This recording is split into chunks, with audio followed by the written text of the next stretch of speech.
Bab 16. Ya ampun, badanku terasa seperti hancur, ucap Ayumi sambil dengan perlahan berusaha duduk di atas kursi restoran resort ski yang tengah mereka datangi.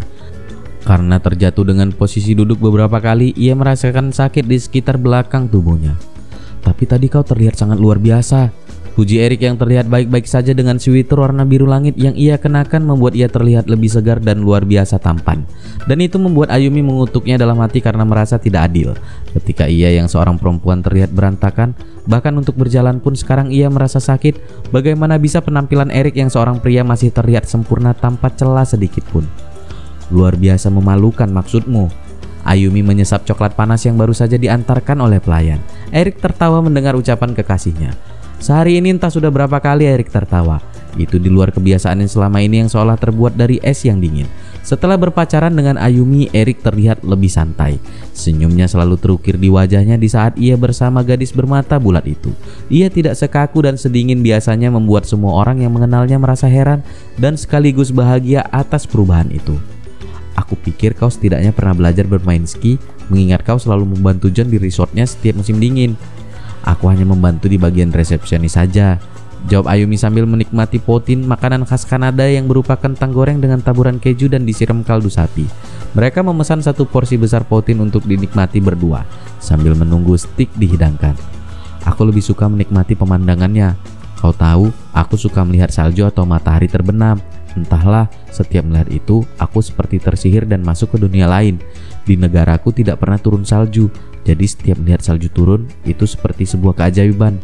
Warnanya yang putih, terlihat sangat suci, dan murni. Dengan melihatnya saja aku merasa tenang.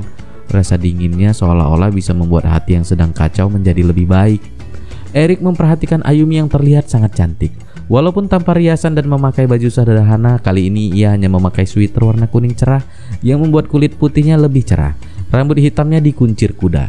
Sebuah kalung emas putih dengan liontin berbentuk bunga es dan bertahtakan berlian di tengahnya menyempurnakan penampilan gadis itu. Kalung itu sendiri Ayumi terima sebagai hadiah dari Erik. Awalnya tentu saja ia menolak menerima hadiah semahal itu, tapi bukan Erik namanya kalau tidak berhasil membujuk kekasihnya, hingga akhirnya walaupun dengan berat hati menerima dan memakainya.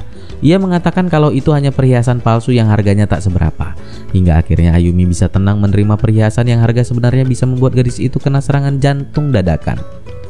Bagaimana dengan matahari terbenam? Erik memotong sirloin steak untuk Ayumi yang baru saja diantarkan pelayan. Entahlah, itu seperti ritual untukku. Ketika memiliki masalah, aku akan mencari tempat yang tinggi untuk melihat matahari terbenam dan berharap semua masalahku akan ikut menghilang seiring tenggelamnya matahari. Dan esok harinya ketika matahari terbit, aku akan memulai hariku dengan lembaran baru. Ayumi memperhatikan Erik yang tengah memotong stiknya menjadi potongan-potongan kecil. Ia sering dibuat terkejut oleh perlakuan kekasihnya yang membuat hatinya membuncah karena bahagia. Walaupun itu hanya tindakan-tindakan sederhana seperti saat ini, atau membukakan pintu mobil untuknya, atau bahkan memberikan jaketnya sendiri untuk ia kenakan, karena Erik takut Ayumi kedinginan dan sakit. Ya, patung es itu sedikit demi sedikit telah mencair dan berubah wujud menjadi pangeran berkuda putih. Perintah Erik yang langsung dilaksanakan Ayumi tanpa banyak protes. Ia menyukai ketika Erik menyuapinya seperti itu. Enak. Ayumi mengangguk dengan mata berbinar yang membuat Erik tersenyum bahagia. Ia menerima piring dengan stik yang telah dipotong oleh Erik dan mulai memakannya sendiri. Apa kau sering melakukan ini? Erik ini tengah mengiris stik miliknya sendiri, memotongkan makanan untuk seorang perempuan dan menyuapinya makanan. Erik menatap Ayumi yang tengah menyantap makanannya, tapi matanya tak lepas dari dirinya. Erik hanya mengangkat bahu acuh sebagai jawaban. Dasar playboy. Bukan playboy, aku hanya tak mau berbohong kepadamu dengan mengatakan kalau kau kekasih pertamaku. Katakan kepadaku, apa aku kekasih pertamamu? Ayumi kini mengambil poutine sambil mengangkat alisnya sebagai jawaban yang membuat pria itu tersedak. Tunggu, jadi aku kekasih pertamamu? Ayumi terdiam beberapa saat sambil menikmati kentang goreng dengan keju itu. Sedangkan Erik dengan setia menunggu jawaban gadis itu sambil menatapnya dengan mata berbinar. Maafkan aku, tapi kau bukan kekasih pertamaku. Kau mungkin tak percaya, tapi waktu aku sekolah dulu aku cukup terkenal, ujar Ayumi sambil tersenyum dan mengangkat alis matanya. Dengan malas akhirnya Erik melanjutkan makannya setelah mendengar jawaban Ayumi. Dalam hati ia tak mau membayangkan berapa banyak pria yang telah mengejar-ngejar kekasihnya itu. Sekarang saja ia begitu kesulitan menghadapi pria-pria yang berusaha menarik perhatian Ayumi. Gadis itu tidak pernah menyadari betapa cantik dan menarik dirinya di balik kesederhanaan yang ia tampilkan. Mata hitam bulat berbingkai bulu mata lentik, kulit putih nan mulus, tinggi dan bentuk badan yang ideal serta rambut hitam panjang yang sedikit bergelombang membuat dirinya secantik boneka Barbie. Tapi selain kecantikan fisik, ia memiliki hati yang sangat cantik dan kepintaran yang melengkapi keindahannya. Yang disukai Erik adalah ia selalu bersikap sederhana dan tidak pernah membanggakan kecantikan fisiknya. Lupakan tentang masa lalu, ceritakan tentang keluargamu. Seperti kau tahu, aku memiliki seorang adik perempuan, Cindy Ramadita. Tapi ketika ia dilahirkan, ayahku sangat mengharapkan anak laki-laki. Karena itulah kenapa ia dipanggil Rama. Kau akan menyukainya. Rama gadis yang menyenangkan. Ia sangat cantik dan yang pasti ia sangat tergila-gila dengan budaya K-pop. Ayumi tersenyum, matanya menerawang mengingat adiknya. Maksudmu, ia menyukai lagu-lagu Korea? Iya, aku bahkan pernah mengantarnya nonton konser Super Junior di Jakarta. Tentu saja aku tak ikut masuk, aku hanya menunggunya di luar saja. Apa kau tidak suka lagu-lagu Korea? Ayumi terdiam beberapa saat. Tidak, waktu itu aku lebih menyukai lagu-lagu barat. Tapi sekarang aku menyukai drama Korea dan variety show-nya. Wow, jadi sekarang kau menonton drama Korea? Tanya Erik sambil tersenyum menggoda membuat pipi Ayumi memerah. Ia menundukkan kepalanya berpura-pura serius dengan makanannya. Ia tak mau Erik mengetahui kalau dirinya sedang belajar bahasa Korea sampai nanti ia bisa dengan bangga berbicara dengan fasih menggunakan bahasa negara kekasihnya itu. Dan ayahmu? Erik bertanya sambil kembali menikmati makanannya. Ayahku hanya seorang karyawan biasa di salah satu perusahaan pemerintah. Ia seorang ayah yang sangat luar biasa, sangat tegas untuk beberapa hal tapi sangat penyayang dan murah hati untuk hal lainnya.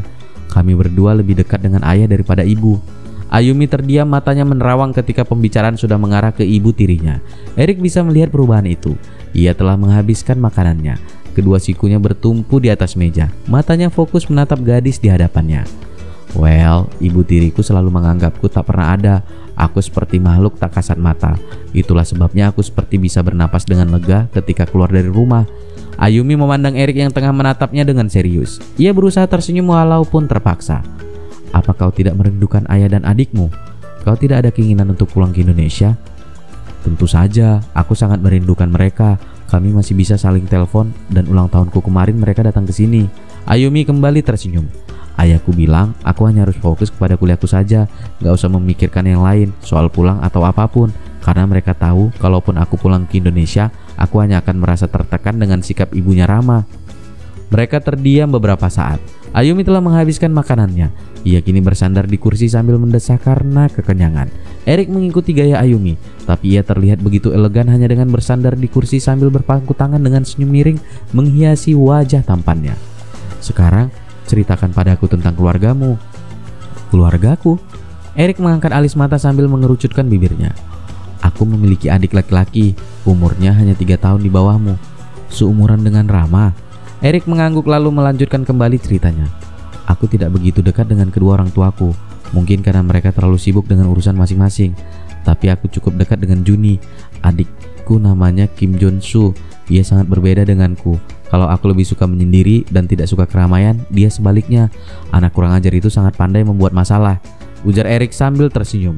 Ayumi bisa melihat sorot mata penuh kasih sayang ketika ia membicarakan adiknya. Aku rasa aku mulai menyukai adikmu. Aku yakin dia akan menyukaimu juga, tapi aku akan menghajarnya kalau dia berani merayumu. Erik tersenyum. Percakapan ringan di antara keduanya terus berlanjut sampai akhirnya mereka memutuskan untuk kembali ke kota karena hari sudah mulai senja. Nuansa Natal masih terasa dengan masih terpasangnya hiasan Natal di setiap bangunan yang berada di segala penjuru kota. Dan saat ini mereka sedang berada di Harbor Center Complex, tepatnya di Menara Vancouver Lookout. Tempat pertama kali mereka berdua menikmati pemandangan matahari terbenam. Dan sekarang mereka tengah menikmati pemandangan malam kota Vancouver yang gemerlap. Walaupun sebagian tertutup salju putih membuat pemandangan kota itu seperti dalam lukisan. Sama seperti saat itu mereka berdua berdiri bersisian ditemani oleh lagu yang mengalun indah melalui earphone yang terpasang di telinga keduanya. Bedanya kali ini tangan Erik merangkul pundak Ayumi dengan posesif. Iris? Ada apa? Ayumi mengalihkan pandangannya dari pemandangan yang indah ke arah Erik yang masih memandang ke kejauhan. Apa kau mau ikut denganku ke Korea? Erik bertanya dengan serius, mata tajamnya menatap Ayumi yang terlihat tercengang. Dengar, bukankah kita sedang libur kuliah dan kau bisa izin kepada John dan rumah sakit untuk libur beberapa hari? Aku mohon ikutlah denganku. Ayumi masih diam membisu. Matanya menatap Erik yang tengah menatapnya dengan sorot penuh harap. Apa kau akan pulang ke Korea? Ayumi bertanya setelah bangun dari keterkejutannya. Erik membuang napas berat lalu mengangguk.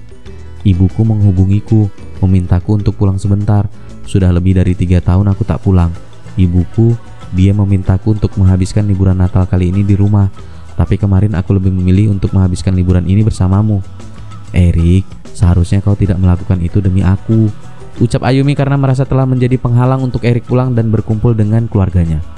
Tidak, itu bukan untukmu, tapi untukku sendiri. Untukku Iris, karena aku tak bisa walau sehari saja tak bisa melihatmu, mendengar suaramu dan memelukmu. Tidak, aku tak bisa membayangkan kalau aku harus berpisah ribuan mil darimu. Tapi ibuku kemarin menghubungiku lagi dan memohon kepadaku agar aku pulang walaupun hanya beberapa hari. Dan aku tak mau mengecewakan ibuku untuk kedua kalinya dengan menolak pulang. Jadi aku mohon ikutlah denganku Iris. Mendengar ucapan Erik, Ayumi merasa bahagia karena ia memiliki arti yang sama bagi pria itu seperti halnya arti Erik bagi dirinya. Ayumi masih terdiam tak kuasa menatap mata tajam milik pria itu yang kini tengah menatapnya dengan sorot mata penuh harapan. Erik, maafkan aku tak bisa. Ya Tuhan. Ayumi tak sanggup menatap sorot kekecewaan di dalam mata hitam yang biasa menatapnya dengan penuh cinta itu. Seandainya aku hanya bekerja bersama John, aku akan langsung setuju ikut denganmu. Tapi saat ini aku telah menandatangani kontrak kerja magang di rumah sakit, di mana profesionalismeku diuji. Aku mohon mengertilah, aku tidak bisa begitu saja meminta izin cuti, sedangkan aku masih pekerja magang baru. Ayumi berusaha menjelaskan dan mengharapkan kekasihnya itu bisa mengerti dengan posisinya saat ini. Kau bilang hanya beberapa hari kan? Tanya Ayumi sambil menggenggam kedua tangan Erik. Pulanglah, aku akan baik-baik saja, aku akan menunggumu. Ayumi menatap Erik yang masih terdiam membisu. Oh, aku mohon jangan menatapku dengan sorot mata itu membuatku merasa bersalah. Lanjut Ayumi setelah kembali melihat sorot kekecewaan di mata kekasihnya. Erik mencoba tersenyum walaupun masih merasakan kecewa karena Ayumi tidak bisa ikut dengannya pulang ke Korea. Dengan perlahan ia menarik gadis itu ke dalam pelukannya. Aku mengerti Iris, maafkan aku karena untuk beberapa saat tadi aku terlalu egois. Kepala Ayumi menggeleng dalam pelukan Erik. Ia tidak menyalahkan kekasihnya. Ia sangat mengerti sebesar apa Erik ingin mengajaknya berlibur di negara kelahiran pria itu. Kau akan kembali kan? Ayumi bertanya masih dalam pelukan Erik. Tentu saja aku akan kembali, jadi jangan macam-macam. Oke? Ayumi tertawa mendengar ucapan kekasihnya itu. Ia semakin menyuruhkan kepalanya di dada Erik dan menghirup wangi tubuh kekasihnya dalam-dalam. Kapan kau pergi? Besok. Besok? Ayumi terkejut mendengar hari keberangkatan kekasihnya. Kepalanya mendongak menatap Erik yang juga tengah memandangnya, kemudian ia mengangguk sebagai jawaban. Sampai kapan? Tanya Ayumi masih menatap kekasihnya. Erik kembali menarik gadis itu dalam pelukannya, mencium kepala Ayumi sebelum akhirnya menaruh dagunya di atas kepala Ayumi. Hanya selama liburan. Erik menghirup wangi sampo gadis itu yang menyegarkan. Mereka terdiam beberapa saat larut dalam pikiran masing-masing. Itu hanya sebentar Erik, kita akan baik-baik saja. Tentu saja kita akan baik-baik saja. Tunggu aku, oke? Jangan macam-macam. Jangan pergi keluar dengan pria manapun. Ingat, pria manapun, apalagi pria kurang ajar itu. Ayumi tertawa mendengar ucapan Erik dan dia sangat paham siapa yang dimaksud Erik di sini. Termasuk John? Tanya Ayumi dengan sorot mata geli. Kecuali dia tidak termasuk dalam golongan pria. Jawab Erik membuat keduanya tertawa. Mereka kembali terdiam beberapa saat, sampai akhirnya Ayumi mengeratkan pelukannya. Oh, aku sudah mulai merindukanmu. Aku juga. Erik kembali mencium kepala Ayumi dengan lembut. Mereka masih berpelukan saat terdengar suara petasan dan cahaya warna-warni menghiasi langit malam kota Vancouver yang gelap. Ayumi memutar badannya menghadap kaca raksasa di hadapannya, menikmati pemandangan gemerlap cahaya kembang api dengan Erik yang memeluknya dari belakang. Tak ada kata yang terucap.